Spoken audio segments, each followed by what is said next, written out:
I've got a bird.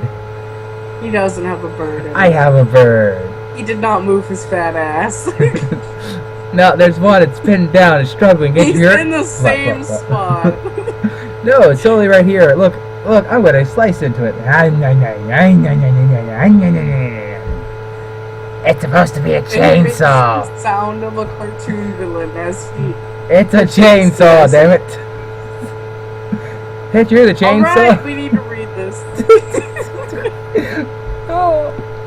We've literally derailed so far at this point. Ah! Okay, guys. Imagine. I want you all to take one piece from each box, he said as he produced a pair of rubber gloves from the pocket of his lab jacket and pulled them on. The sharp sound as the glove snapped into place against his wrists. Ugh. I have hiccups right now. Against his wrist seemed ominous to me. The first should be an indicator card, he went on, grabbing a white card with 4 squares marked on it and displaying it. The second is a 4-pronged applicator. He held up something.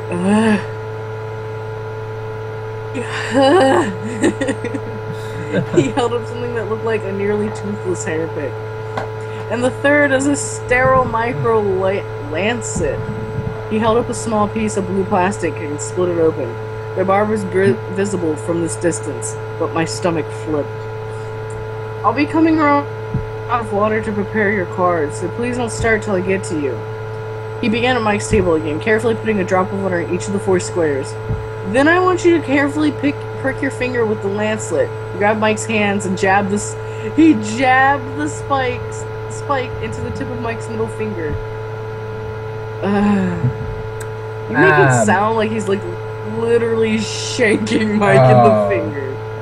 That's not legal? Like, unless Mike gave his... Maybe in 2005 it was. I don't know. No, that's not. That's not legal. Trust me, I know this. That's not legal. Were you in high school in 2005, Hono? No, but I was in college, and that's illegal. You weren't in college in 2005. No, don't lie to me, fucker. I know how old you are. because the guy quoted state law saying no, I can't ask you guys to donate for blood because I don't have enough blood on us. I was like, well, I can just prick my finger. He goes, no, that's also illegal. Like, since when? He was like, the 90s.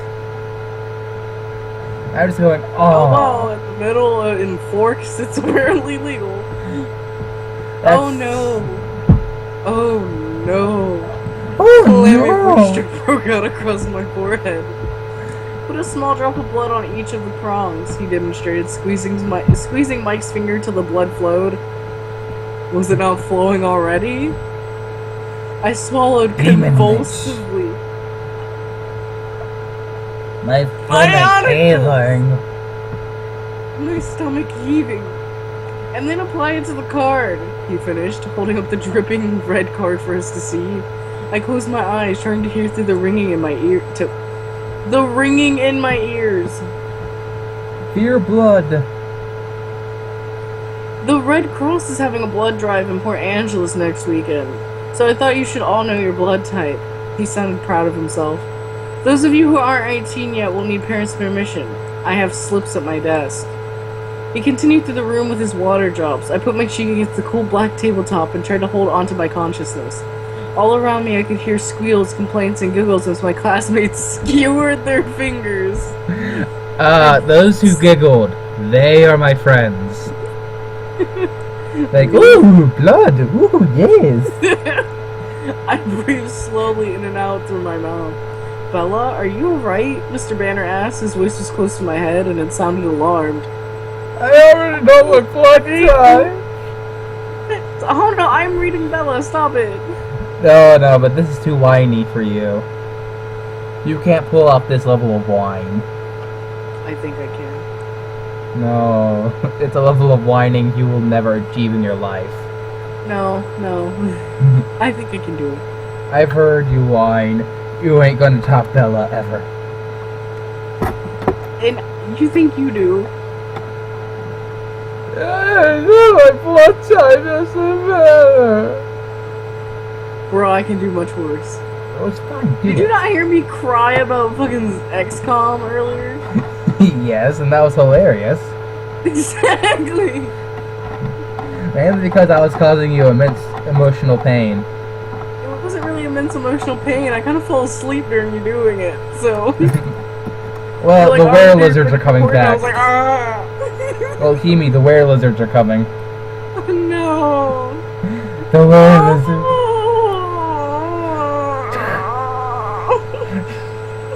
Mas. Glorious PTSD. Doc's been infected! I already know my blood's fame, Mr. Banner. I said in a weak voice. I was afraid to raise my head. Are you feeling faint? Yes, sir. I muttered, internally kicking myself for not ditching when I had the chance. Can someone take Bella to the nurse, please? He called. I didn't have to look up to know that it would be Mike who volunteered. Can you walk? Mr. Banner asked. Yes, I whispered. Just let me get out of here, my God. I'll crawl. I can crawl for the precious. Mike seemed eager as he put his arm around my waist and pulled my arm over his shoulder. I leaned against him heavily on the way out of the classroom. Mike towed me slowly across campus, and we were on the edge of the cafeteria outside the building in case Mr. Banner was watching, I stopped.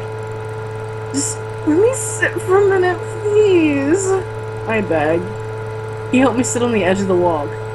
And whenever you do, keep your hand keep your hand in your pocket. I warned. I was still so dizzy. I slumped over on my side, putting my cheek against the freezing, damp cement of the sidewalk, closing my eyes.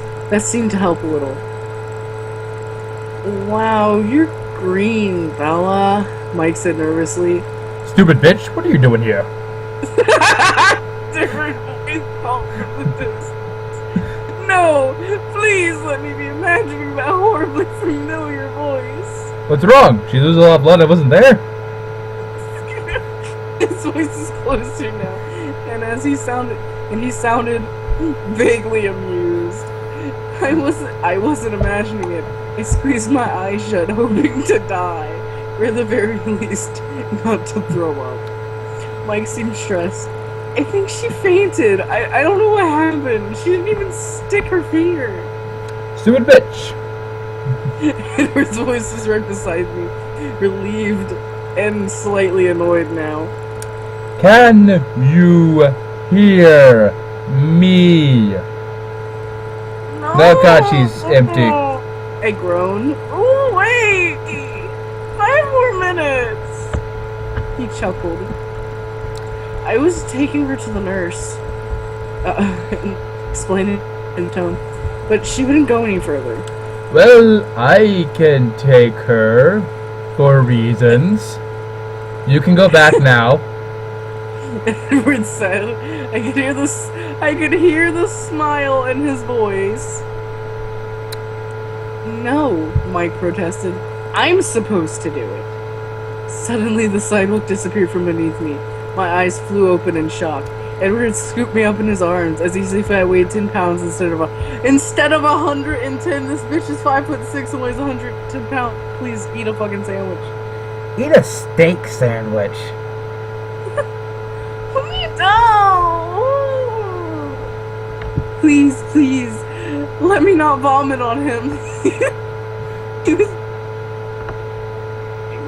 Hey, Mike called, already 10 paces behind us.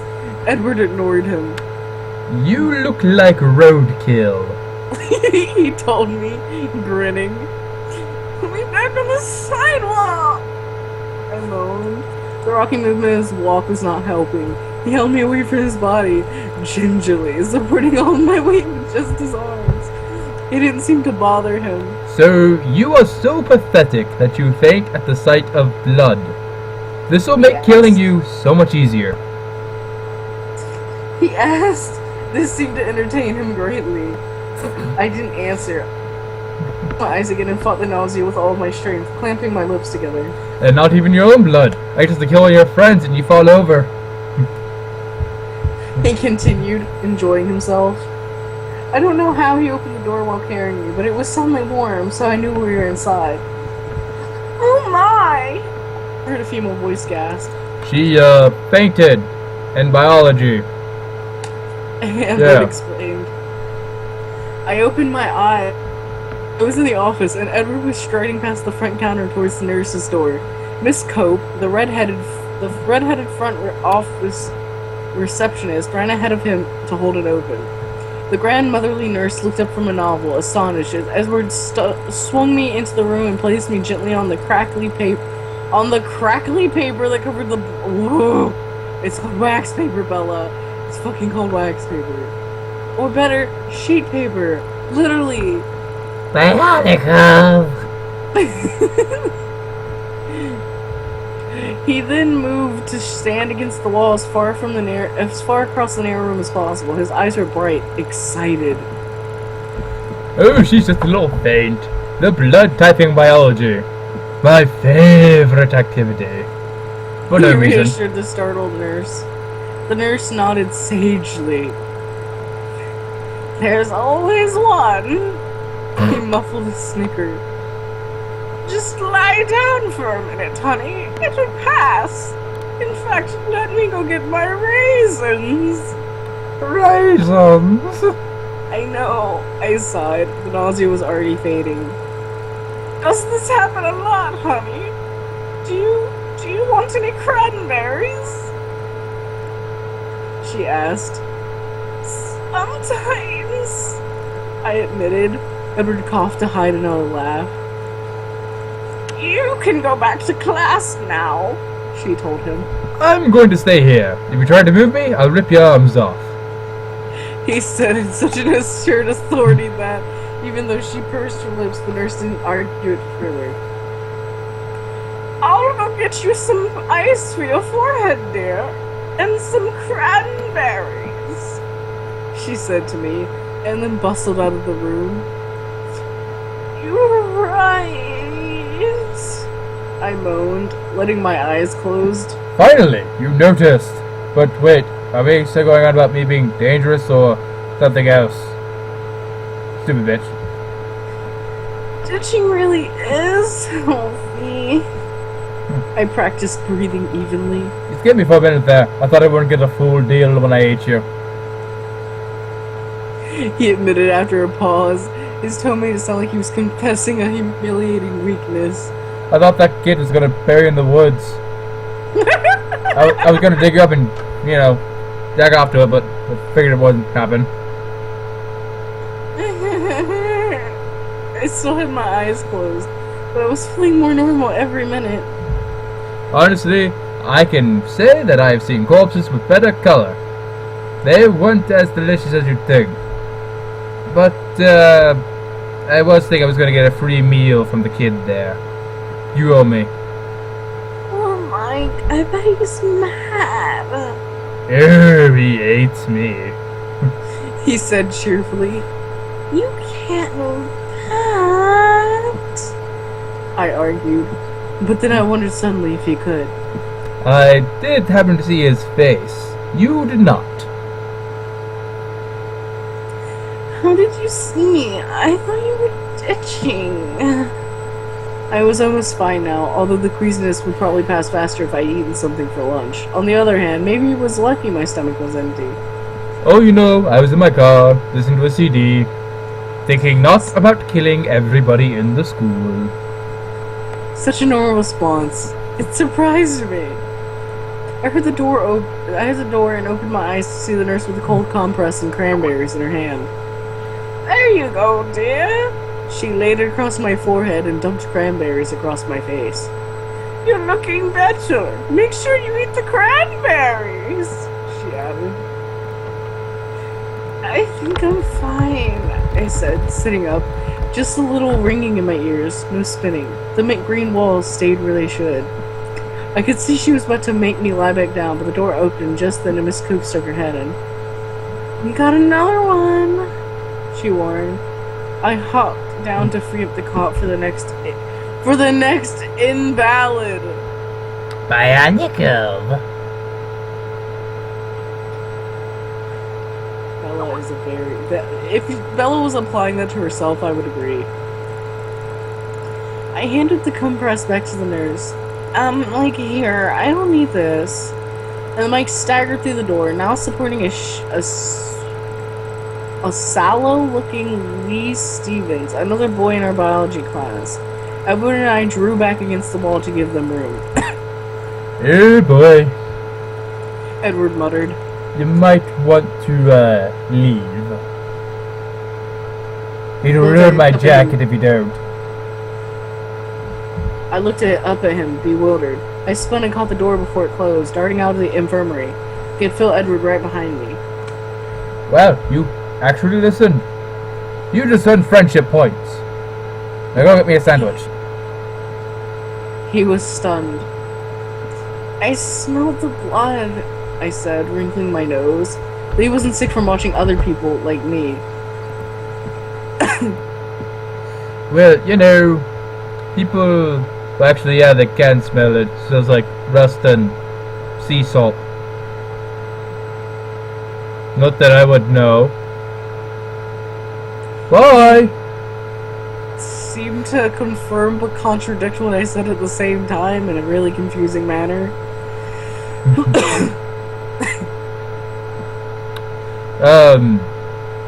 He was staring at me with an unfathomable expression.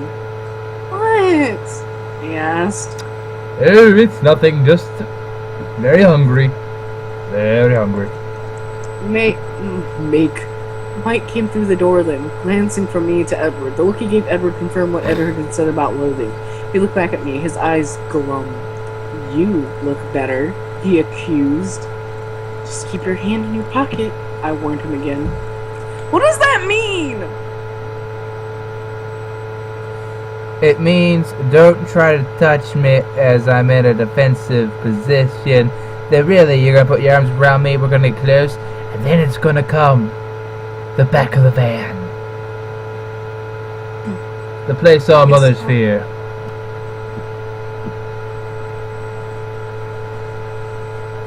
Oh, he stuck his hand earlier. I literally completely forgot he had his finger pricked earlier. We made such a big deal about it too. Huh? We made such a big deal about it happening too. She makes a big deal of such like unimportant shit that I kind of just whatever with 99% of the shit in the book. Look at that. That was an actual good piece of intelligent writing. Moderately intelligent writing. Basic writing skills. He muttered. Are you going back to class? Are you like kidding? I just have to turn around and come right back. Yeah, I guess. So, are you going this weekend to the beach? While he spoke, he flashed another glare toward Edward, who was standing against the cluttered counter, motionless as a sculpture, staring off into space. Hey, stop. I tried to sound as friendly as possible. Sure, I said I was in. We're meeting at my dad's store at 10. His eyes flickered to Edward again, wondering if he was giving out too much information. His body language made it clear it wasn't an open invitation. I'll be there, I promised. I'll see you in gym then, he said, moving uncertainly towards the door. See you, I replied. He looked at me once more, his round face slightly pouting, and then as he walked slowly through the door, his shoulders slunk. A swell of sympathy washed over me. I pondered seeing his disappearing face again in gym. His disappointing face in gym. Holy shit! Bionicles! Bionicles! Seeing his disappointed face again in gym.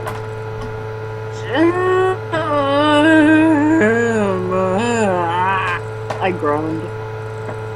I can certainly take care of that for you. I hadn't noticed Edward moving to my side, but he spoke now in my ear. You might want to go down and look like your usual self. He muttered. That wasn't a... always pale, and my recent swoon had left a slight sheen of sweat on my face. I sat on one of the creaky folding chairs and rested my head against the wall with my eyes closed. Fainting spells always exhausted me.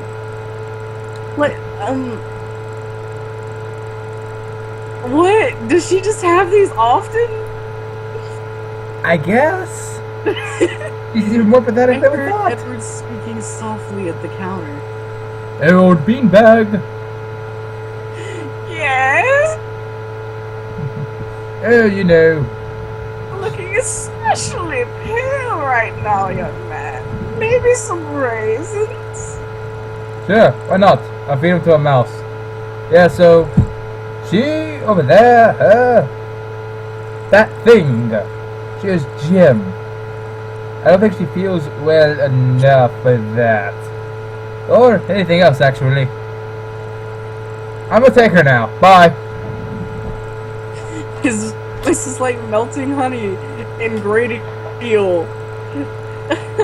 I could imagine how much more overwhelming his eyes would be, staring with the rage of 1,000 suns into the old bat's fate. Do you need to be excused too, Edward? Miss Cope fluttered. Why couldn't I do that?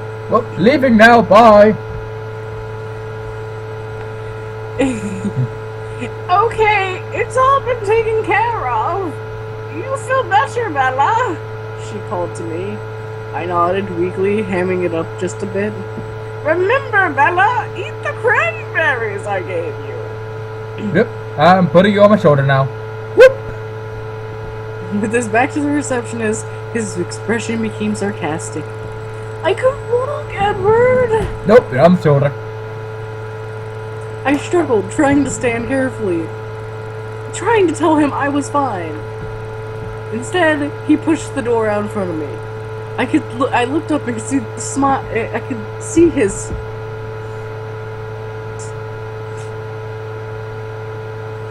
Fucking bionicles.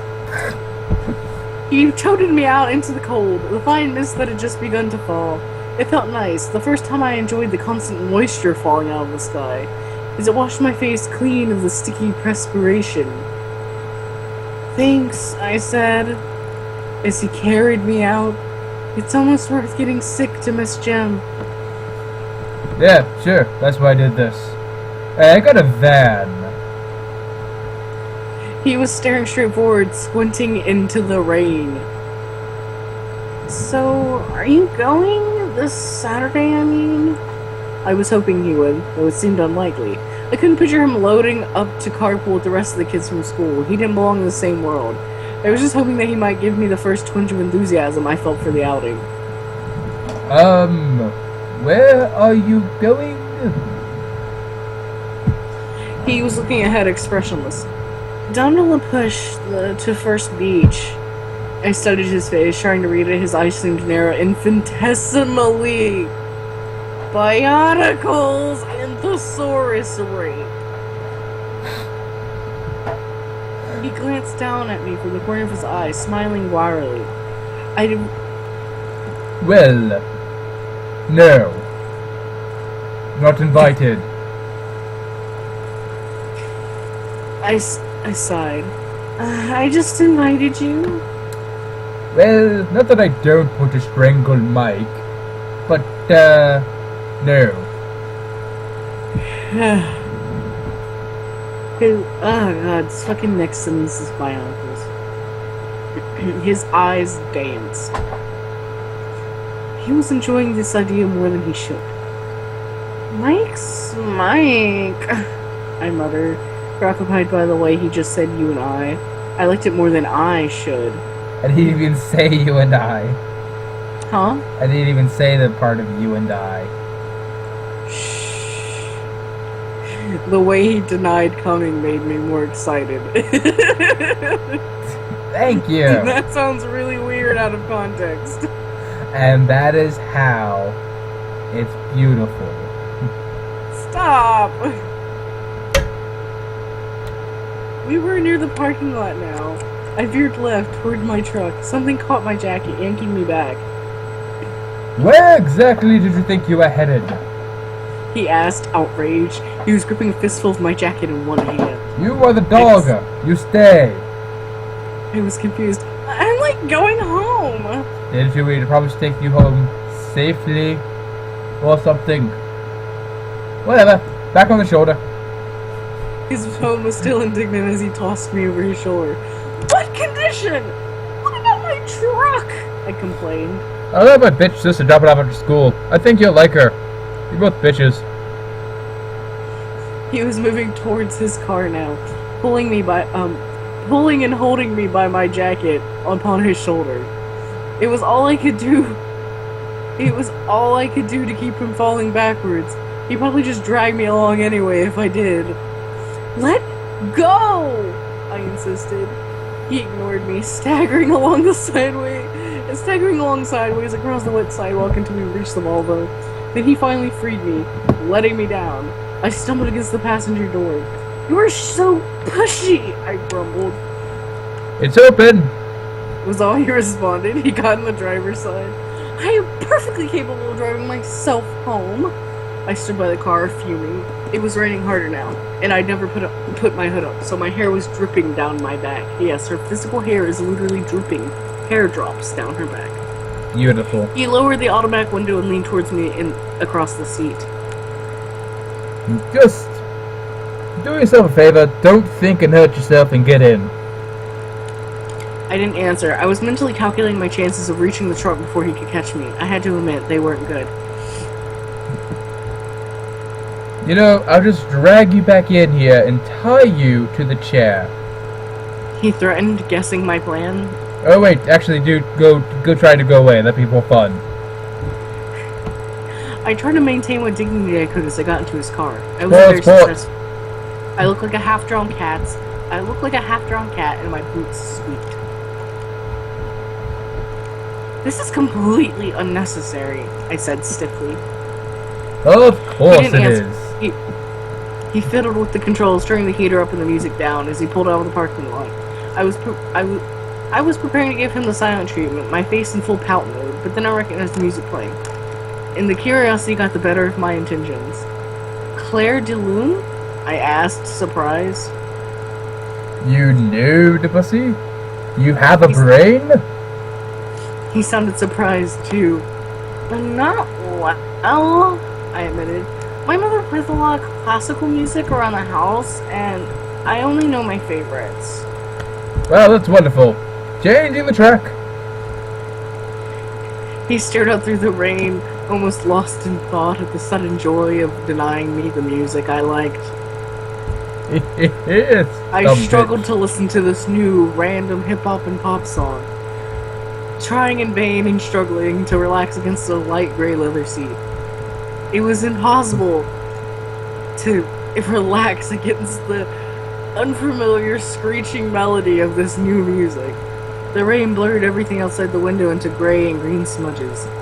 I began to realize we were driving very fast. The car moved so steadily, so evenly, though. I didn't feel the speed. Only the town flashing by gave it away. So, your mother, is she as stupid as you? He asked me suddenly. I glanced over to see him studying me with curious eyes. She looks a lot like me, but she's prettier. That I can believe. He raised his eyebrows. I have too much Charlie in me. She's more outgoing than I am, and braver. She's irresponsible and slightly eccentric, and she's a very unpredictable cuck. But she's my best friend. You need to get a life. Talking about her was making me depressed. So, gonna be awkward, but how old are you? His voice sounded frustrated for some reason I couldn't imagine. Literally, there was no reason he should sound frustrated. He stopped the car, and I realized that we were already at my dad's house. The rain was so heavy I could barely see the house at all. It looked like the car was it was like the car was submerged under a river. Yes, it was submerged under a river, not in a river, but submerged under a river. Fucking bionicles, Stephanie Meyer. Why don't I have hiccups? Stop! I'm 17. I responded, a little confused. Goddamn jailbait. What? Jailbait. Oh. His tone was reproachful and somewhat guarded. It made me laugh. What? I'm older than I look, you know. Yeah, he said, curious again and slightly defensive. My mom said I was always born 35 years old and that I get more middle-aged every year. I can believe it. I laughed and suddenly sighed. Well, someone has to be the adult. That's not you. I paused for a second. You don't seem much like a junior in high school yourself. I noted. He made a face and changed the subject. So, why did your mother marry Dr. Phil? That's who he is, right? The doctor or some other Phil? I don't care. I was surprised he would remember the name, regardless if it was actually the same person or not. I mentioned it just once, almost 2 months ago. It took me a moment to answer, actually. My mother, she's like very young acting for her age. I think Phil makes her feel like even younger. At any rate, she's crazy about him. I shook my head. The attraction was a mystery to me, as my attraction to Edward was a mystery to fucking everyone. Oh. Okay, see ya, bye. He said, attempting to shove me from the car. Why did it matter? I countered. I just wanted to be happy. Maybe it's who she wants, and why are you pushing me out of the car? Don't care, bye. He said, unbemused. What? See ya. Toodles. He was no longer intent about the conversation. His eyes leaving my face as he continued to try to force me out of the car. Nice ass, Bella. I'll come and feel. Bye. But I don't understand. What was the question about my parent for? I had interest, then you spoke. Bye. What do you mean? What? I spoke? What does that mean? If you don't understand, then you're an even bigger idiot than I thought. Doodles! What's your definition of idiot? But he ignored my question and continued to try to shove me out of the car. He raised an eyebrow, and the faint trace of a smile lightened his face. I thought for a moment, wondering whether the truth or lie, whether his definition of idiot would go over well. I decided to go with really wanting to hear it. I think you should totally not try to shove me out of the car right now. Do it, or else I'll get scary. Very scary. Scary Terry. Like how? Multiple body piercings and tattoos and shit? I would devour you. And not in the way you're accustomed to. What was you accustomed to? Oh. Bye. No. Are you going to tell me about your family now? I mean, you've already interrogated me and shit. I asked to distract him. It's gotta be much more interesting than any story of mine. He was instantly cautious. Well... Yeah, let me stop shoving you for a moment. And start kicking you out of the car.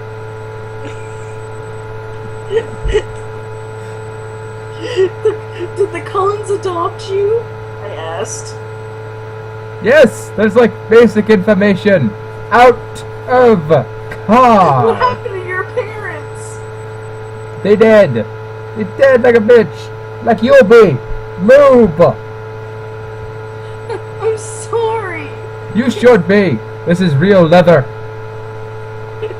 Did you love your parents? Sure. You're very lucky for loving your parents, because apparently other people don't, and you're rare. Yes, I'm very lucky. Bye. What about your brother and sister? Uh, Next to the clock on the dashboard. my sister Jasper and Rosalie. Jasper's a guy, though. Yeah, but we call him a sister. He has ideas about who he's meant to be. Put it that way. Oh, sorry. I guess you have to go. Yes, I have to take him to his operation. I didn't want to get out of the car, but this incessant pushing kind of was starting to drop a hint that I really needed to fucking get out now. Yes. I'll have the dumb bitch sister to bring you your car. Now go. Go, my leather's getting sprained. Oh, you tore it. He grinned at me. I'm sure he's already heard. There are like no secrets in Forex. I sighed. He laughed, and there was an edge to his laughter. Have fun with the beach. Oh, sorry, whoops. Yeah, have fun at the beach. Good stuff for sunbathing. People do that, right? Out of the car! Points out the shooting car. Won't I see you tomorrow, Edward? No. My brother and I are starting the weekend early. But what are you going to do? We're going to celebrate our new sister. I remember Charlie had said that the Cullens celebrated random shit frequently. Yes, we do. Bye! Now get out of the car. Out! Have fun! I tried to sound enthusiastic.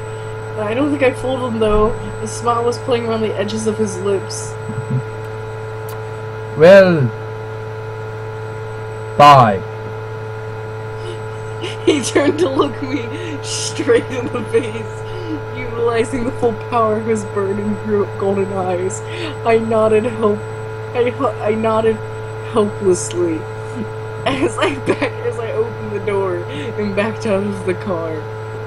The helplessness faded as he rolled the window up and backed away slowly. I glared at him. He was still smiling as he drove away. See ya! Oh. That was beautiful. That was chapter 5, everyone. Chapter 5 of Twilight. Beautiful. I think you guys enjoyed it. Oh, I hope you did. But We're gonna we got to start actually scripting the shit, so I'm not just improvising it as we read. Although me having Edward just kick her out was a better improv. Yeah, the improv is honestly better than What's going on? Yeah, everything that's going Like, on. well, yeah, let's talk about her family, because that's what you do. No, I'm gonna kick you out the car. Bye. Yeah, the whole car thing was complete improv. As if you couldn't tell. Yeah, I'm sorry, I was stumbling over the words so hard over it. I'm sorry that you're not that good at improving Twilight. I'm not good at improv with Twilight when I'm the one who's having to read from the fucking thing and narrate everything. I'm reading everything. You just have to improv dialogue. I have to improv the rest of the entire world around the shit you say. Sorry. Back to the bird. On improv streaks. Okay, well, goodbye, Internet. Goodbye, Internet. We'll see you sometime again. Oh boy.